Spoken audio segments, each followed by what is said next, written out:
Board of Trustees President, members of committee. My name is Mitra Malsasi. I'm the Faculty Association President.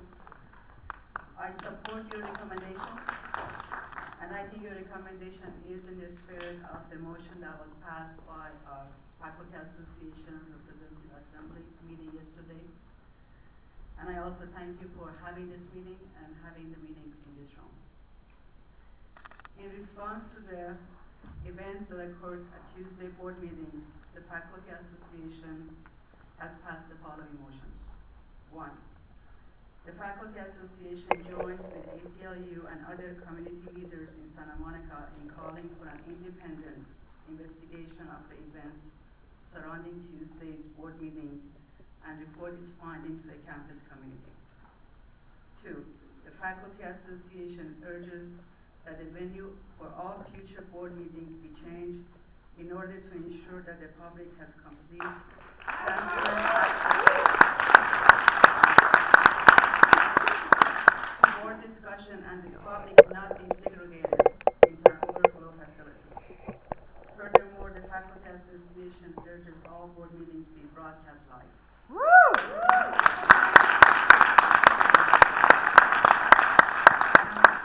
Number 3, the Faculty Association urges the district to state the implementation of all credit courses offering via the recently created nonprofit entity until this proposal has been vetted through the shared governance process, given all campus constituents the opportunity to respond. Number 4, the Faculty Association calls for an immediate and a special meeting of DPAC to address the Advance Your Dream program. I'd also like to add that the last DPAC meeting last week, DPAC passed a recommendation to object to the fact that this program did not go through DPAC, which is a shared governance process. Thank you.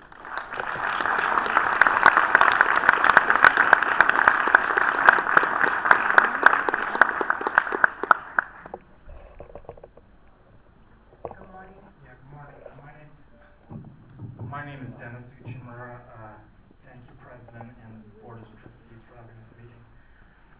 I've been a long time off and on student for 25 years here. I've noticed that drastic changes to this campus in recent years. One of them is an attitude that the only thing that counts is money and your ability to pay, more than the long-held traditions of this great community college of fairness, building character and a level playing field for all, and a great education and an affordable price to all students. It seems like character and ethics have taken a back seat.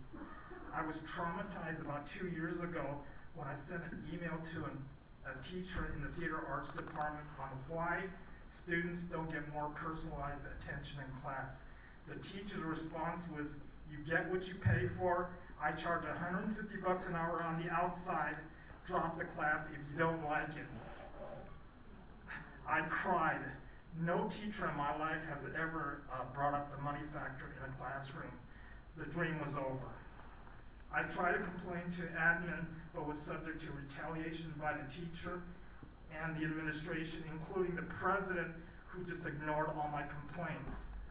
In a second incident, I didn't like what an instructor said to me and complained to the chairman and was met by apathy and retaliation.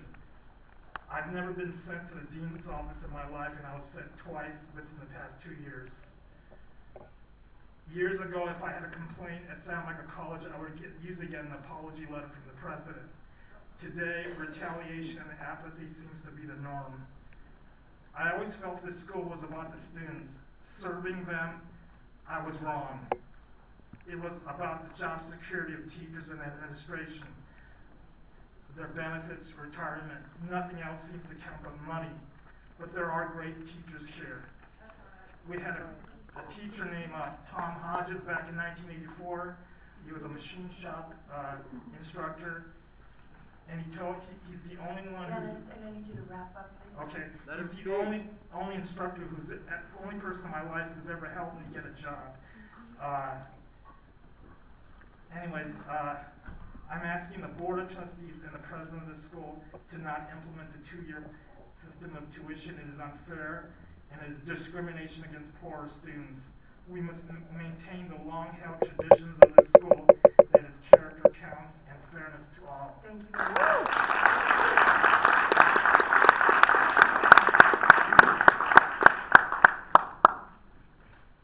Hi, I'm Amber Katherine, professor in philosophy. I'm proud to work at this college under the governance of the most progressive, democratically elected Board of Trustees in the state. SMC's shared governance process, recently revitalized in the last several years, is vigorous and effective. I support Dr. Singh's call for the use of this process, and I urge the Board of Trustees to support that process, which involves democratic, deliberative, and a representative process. The students who protested on Tuesday night represent one perspective, but they don't represent all student perspectives. I have heard from more than a few students in my classes that they have been advised by their counselors their only hope of getting the classes they desperately need this summer is contract ed. I care about these students. I care about the students that were there on Tuesday night. Hence, I support solutions to increase access to classes at SMC, to keep the doors open, and to give students choices. But if we decide through the shared governance process not to go ahead with contract ed, then I will respect that decision. If we decide to go ahead with it, I urge the administration to develop a program that is fair and to work out the kinks in the program before it's